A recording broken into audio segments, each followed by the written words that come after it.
Good morning, good afternoon, good evening, or as we like to say here at Shady Acres Wood Shop, howdy. Today we have Madrona, or Madrone. Well, it's Madrona here in Washington State. I know that some folks in Oregon, for instance, say Madrone, and today we're going to turn it. This comes to us from friend Rick Chapman. Rick and I met up a while ago, and he brought me several pieces of wood, and this is one of them. I'm looking forward to turning it. I've never turned Madrona before. Let's take a closer look at it. The piece is about 13 inches long, about 9 inches wide, about 5 inches tall. There's many cracks in it, as you can see there. I have put CA in a couple of them, that one and this one. I don't know that it'll do any good, I kind of doubt it, but all of those cracks come to a stop. They don't go all the way through. This end, hardly any cracks at all. So I'm not too worried about it. Maybe I should be, I'm just not. This is a very hard wood. It's heavy, it's very dense. I have lots of these growing on the property here, but none of mine ever get more than about 3 or 4 inches in diameter. There's so many fir trees shading them. They never get any sun. This is gonna be the top, it's gonna be a bowl, this will be the bottom. So what I'm gonna do is drill a hole here somewhere in the middle, wherever I can find a middle. It's gonna be out of balance because this end is so much thicker than that end is. I'm gonna turn quite a bit away on the bottom because of that thickness. So I'm going to, when I drill my hole, I'm gonna shim the piece so that it's not sitting like that, it's sitting like this, so that I get a nice straight hole for my drill bit. So I'll take care of that, get it mounted up on the lathe, and we'll get to turning. I'm gonna start by rounding up these two ends. I'm gonna be turning at about 380 RPM because of course it is quite out of balance. 5/8 inch bowl gouge, mask, and face shield on. Now when you're dealing with cracks in wood, I don't want to recommend that anyone else do this. These cracks are pretty significant. Like I said, I'm not particularly concerned about them, but I'm not ignoring them either, and anything can happen. So what I'm gonna do, and what I wish you would do, is when you're turning something like this, I'm gonna stand over here. I don't wanna stand right here. I don't wanna stand right in the middle and work right here. That's right in the line of fire, and that's just a bad idea. So I'm going to stand over here on the right side of the wood, your side of the wood, and I'm going to work this way. And when I get that worked, I'm going to stand over here on the left side of the wood, on the headstock side, and I'm going to work this way so that I'm not directly in line with it. And if this blows apart, I could still get hit because I'm not that far out of the line of fire. And I just think that's important. So please try and keep that in mind and wear your face shield and any other protective gear that you feel is necessary. Everybody's responsible for their own safety, that's for sure.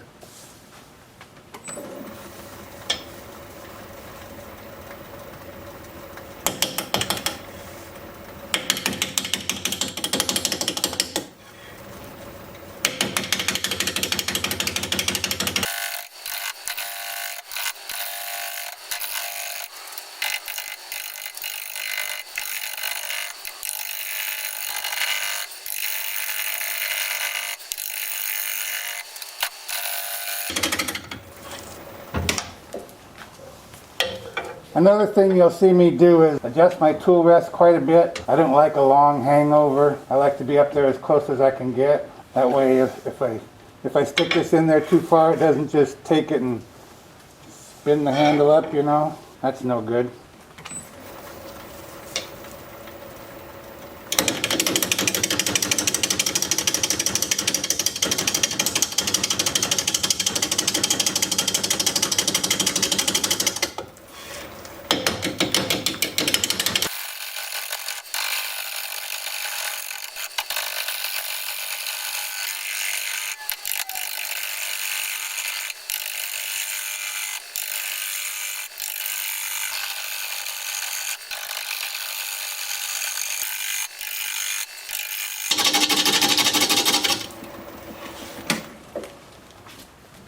Okay, fully round. So now I'm going to go come down here and work on getting the bottom flattened off.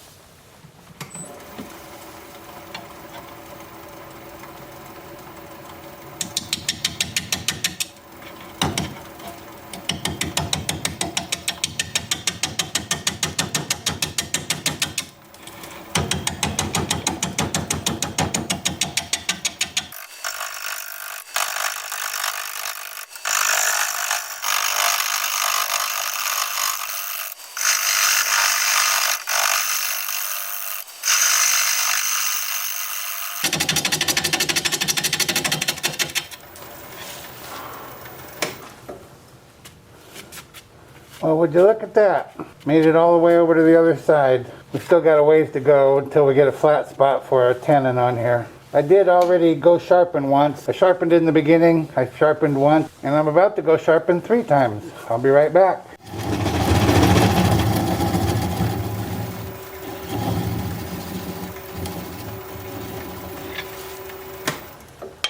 I just want to be able to get up there a little bit closer with my tool rest, and that was in my way.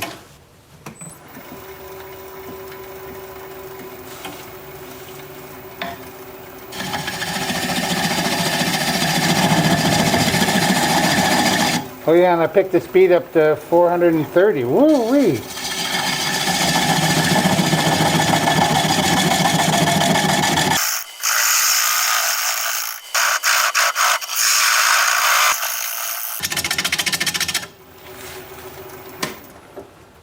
I'm not sure why I'm working so hard on getting this flat. It's not going to be flat. I'm going to start curving the sides up. I think I'll do that for a while. See if I can pick up the speed anymore yet. 490. 490. Woo-wee.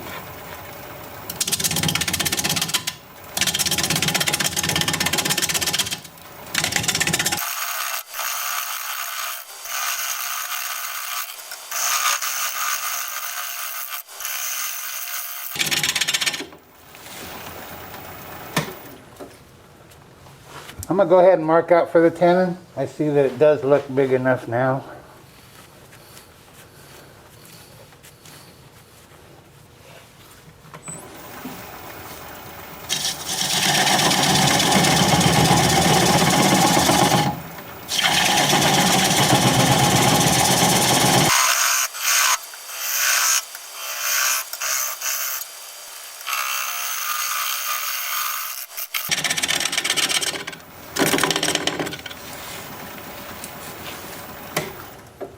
Finally getting down to it.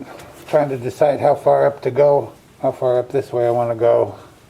I'm going to rest a second and go sharpen up. Well, I want to finish up my tenon, clean up my base, and then start working on this side profile again. I've kind of got an idea. I'll tell it to you. I don't know if I like it. If we call this a facet, and if we call this a facet, I'm thinking of adding a third facet, and it would be here, like a 45-degree angle here. Not all the way up, but from here to here, something like that. And then we would have a smaller, flat, thick area up here. Does that make sense? 45-degree angle here, so 1 facet, 2 facets, 3 facets. I'm thinking of doing that. Also, where this knot is, this doesn't normally bother me. You know, it's flat. Everything else is round. So I'm thinking of coming all the way over here to the side again and rounding it up just a little bit more. It won't take much to get this round as well. And besides that, I have a chip right here that I'd like to clean up. I don't want to wipe this out, and I don't want to wipe this out. I want that untouched, but I'd like to get rid of that chip, and I'd like to round over this knot. Like I said, here, and then start working on the side again. Sure would like to pick up that speed. Wow.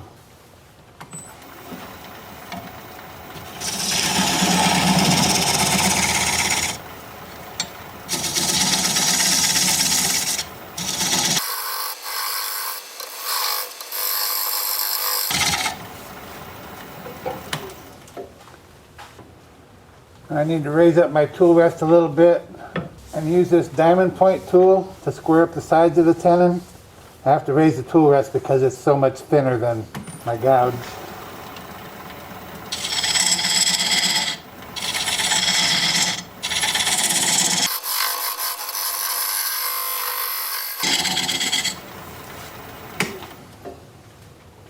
And that's good. Drop back down here a little bit. Work on my base.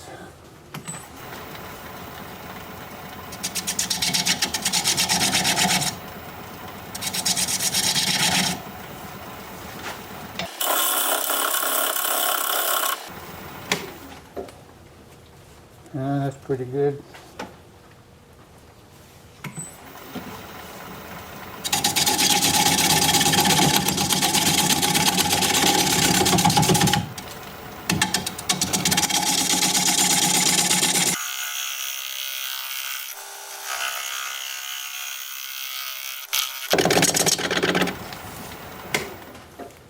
that better? Now I'm going to come all the way over here and round over that knot that I was talking about.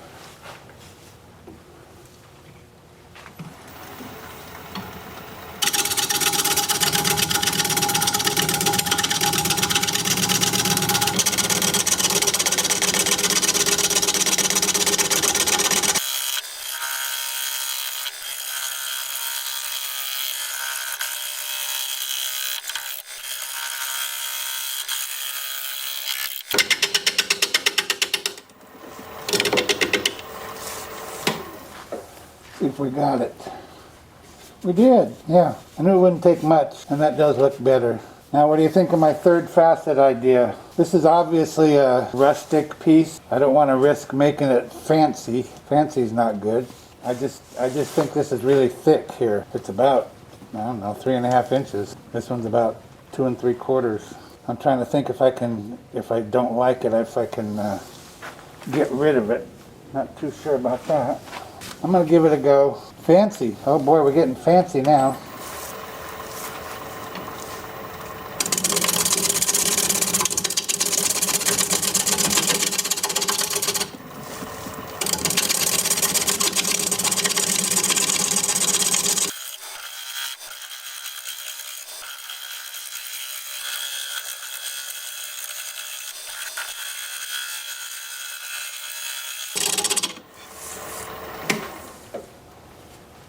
Yeah, I think it looks all right.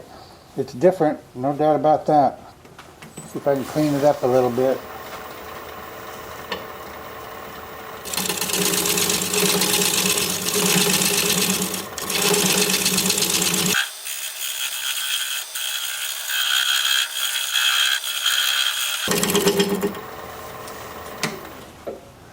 Well, I've never made anything like that before, but it works, kinda. The bad part is this facet is the same size here as it is over here, but over here this facet and this facet are about the same size. Over here this facet and this facet, the top one is about half the size of that one. It's just the way it is. I mean, I'd have to flatten off the top in order to fix it, and that ain't gonna happen. Well, I had a little coughing fit and I had to stop there for a minute, sorry. I wanted to give you a look at these facets that I was talking about. This one, this one, this one. And you can see how these two are about the same size, but over here, you see how much narrower this is. That's just because from the top side, this is lower on the top than this is, that's all. And I'd have to flatten that whole top off to take care of that, and I'm just not going to do that. There's too much wonderfulness up there. So that brings us to sanding, and yes, it's time for sanding. I'm going to start the sanding with my Sandoflex. I'm going to sand all of the unturned parts here, and then along the top at least an inch or so in. I don't know how much I'm going to turn away, so I'll sand with the Sandoflex. The unturned parts, that's 180 grit, and that's as fine as I will go on those parts. When that's done, I'll switch to my 2-inch disc starting at 80 grit. I'll have the lathe spinning in reverse at about 370, and I'll show you what both of those look like as soon as I get my mask on.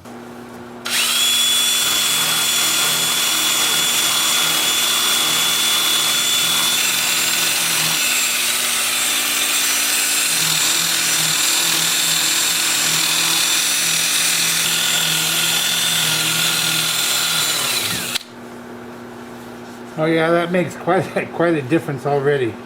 That just that really smooths it out, makes it feel good.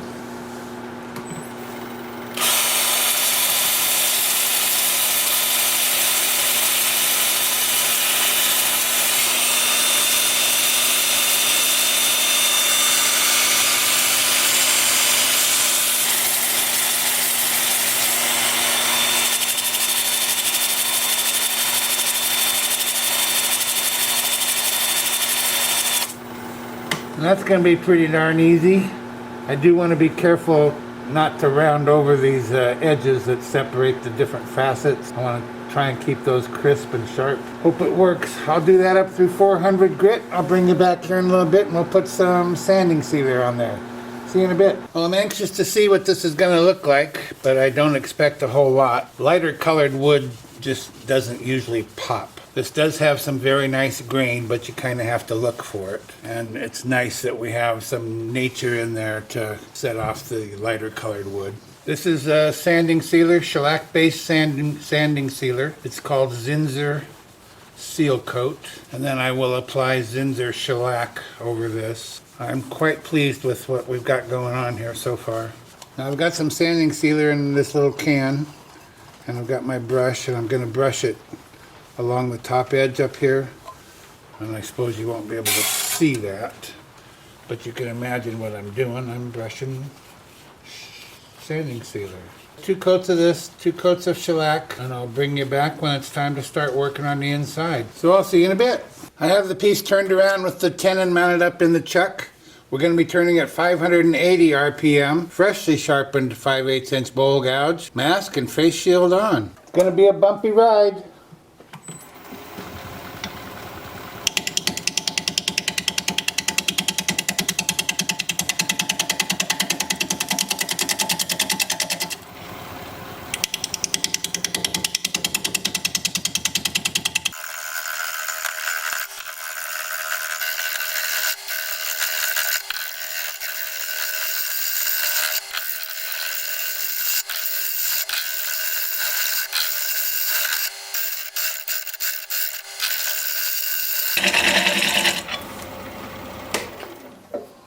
This is a constant battle with the tailstock. I need to get over here for my cut, but I can't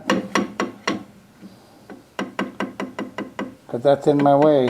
You saw me coming this way a couple of times. That's just dangerous. I don't like to do it. It's just dangerous. So easy to get a catch. It takes such a light touch, but I need to go this way. But I can't do it because all I'm cutting with is the bevel, which just doesn't cut that well. You know what I'm going to do? I don't like to do this.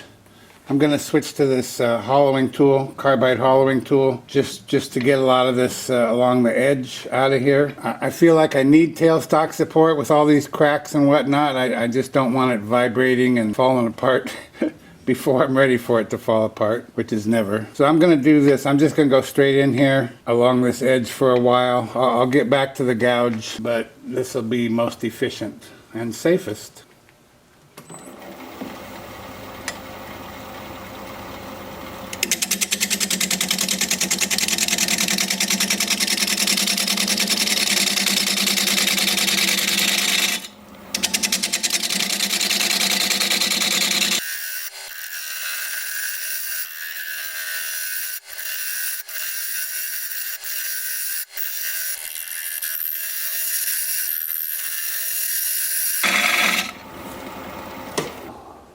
Well, I got a lot of it, didn't I? Okay, I'm going to get rid of the tailstock. I had to stop for a minute and do a little repair.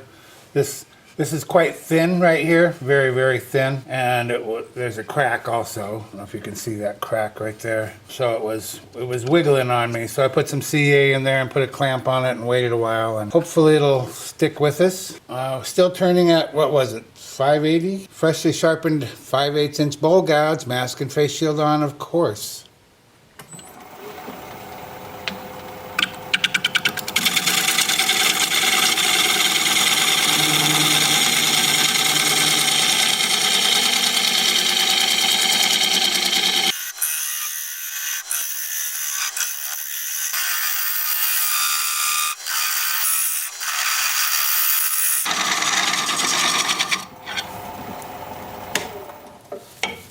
I want to keep some so that I can scrape the side of the bowl as I go down, and I have center support, but I just don't have enough room to work there. And speaking of scraping that, maybe I should do it, huh?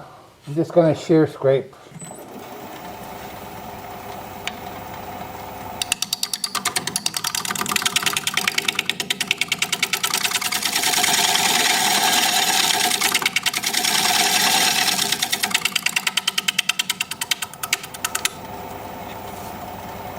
I'm so afraid of that thin part that I fixed. Oh, over here. It's still good. And my scraping even did some good, so what do you know about that?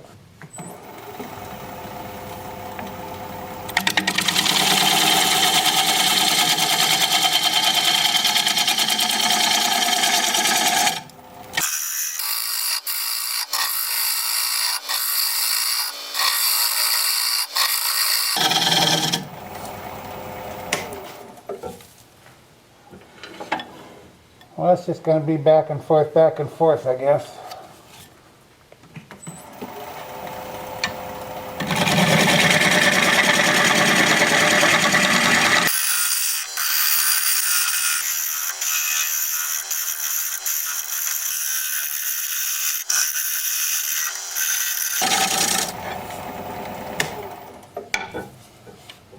I guess I'll try my negative rake scraper in here. A lot of times just won't get a clean cut on wood like this. It's deteriorated here and there, but I can try it.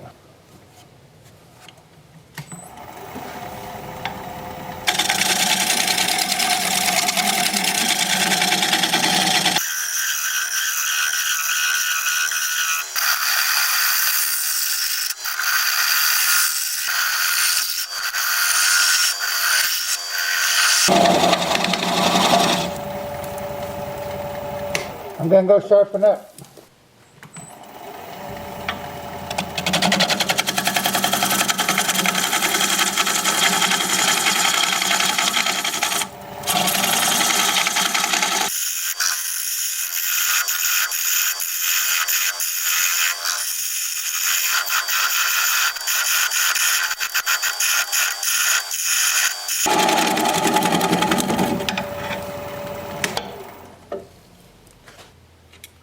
Yeah, about a 1/2 inch.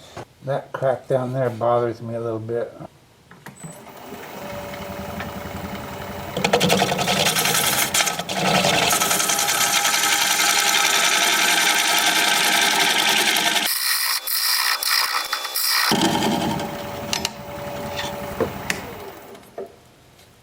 I don't really see it on the very bottom, but that's kind of significant. I'm not going to go any thinner than that other than to scrape.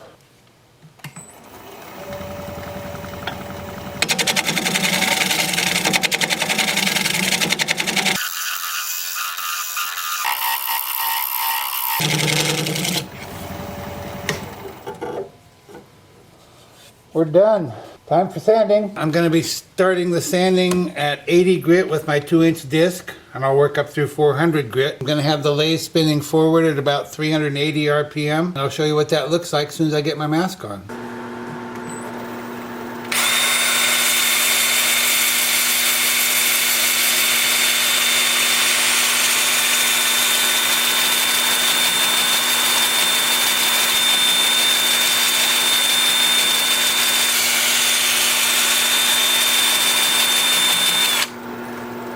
Well, that doesn't look to be too bad. I'll do that, like I said, up through 400 grit. I'll bring you back here in a bit and we'll put some sanding sealer on there. See you in a bit. When I'm sanding, I listen to the radio, and I'm listening to Sirius XM 60s Gold, I guess they call it. And they were just playing 96 Tears. Who remembers that song? 96 Tears. Who sang it? Come on, who sang it?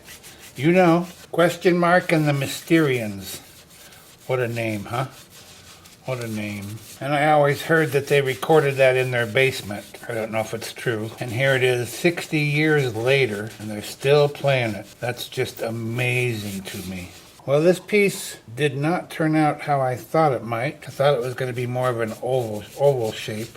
And it is a bit of an oval, but not as much as I thought it was going to be. And some of these cracks, like this one I'm brushing right here and over here, they go all the way through. When I was blowing air to blow the thing off after sanding it, I could blow from the outside and it was blowing the dust off the inside. This wood has just about everything you could have going on. It's decayed, it's punky, it's got some bug holes, lots and lots of cracks, and some very solid, beautiful grain. Okay, well that's what it looks like, the first coat. I'm going to put on a second coat of sanding sealer and then 2 coats of shellac like I did on the outside. And that's when I'll bring you back when it's time to take off the tenon. See you in a bit. Okay, let's get that tenon off. I've mounted a block of wood up in my chuck. I'm going to place a non-slip cloth over that and bring up the bowl and bring up my tailstock. I still have the center hole there for reference, so I can just drive my live center into that, apply a little pressure. Bring up my tool rest, spin the piece up and see if it's running true. And it sure is. I'm going to turn the speed up to about 550. I'm going to grab a 3/8 inch bowl gouge and commence to removing that tenon.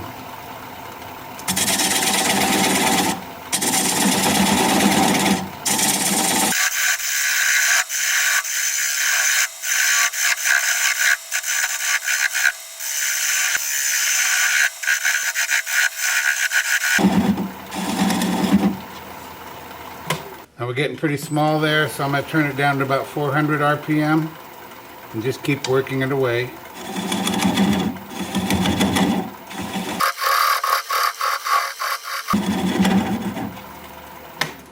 I'm going to switch to a 3/8 inch swept back bowl gouge so that I can get in there closer and tighter, and I'm going to turn the speed down to about 200 RPM.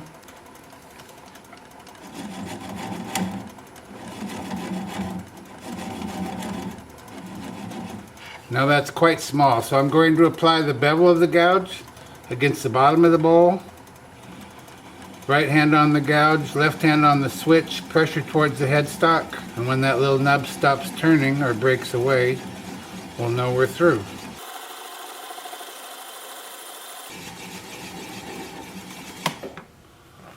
Sure enough. Now I'm just going to take this over here to the workbench, sand that up, sign it, get it finished, and I'll be right back. Be sure you stick around at the end of the video so you can see the before and after shots of this piece. If you'd share the video, I'd really appreciate that. Thank you so much. Well, here it is. One Madrona natural edge bowl in the books. What do you think of that right there? I think that's kind of a spooky pumpkin vibe going on. I like it. Lots to see, lots to see. A lot of cracks, a lot of spalting, a little bit of bark showing here, a little bit over here.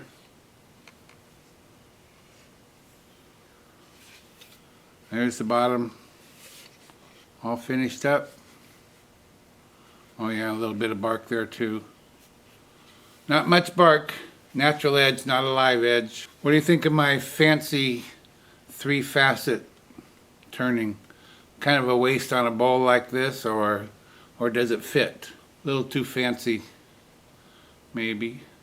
Thank you, Rick, for bringing this along for all to enjoy. If you like this video, thumbs up please, I'd sure appreciate it. If you're a subscriber, thank you very kindly. I truly appreciate that.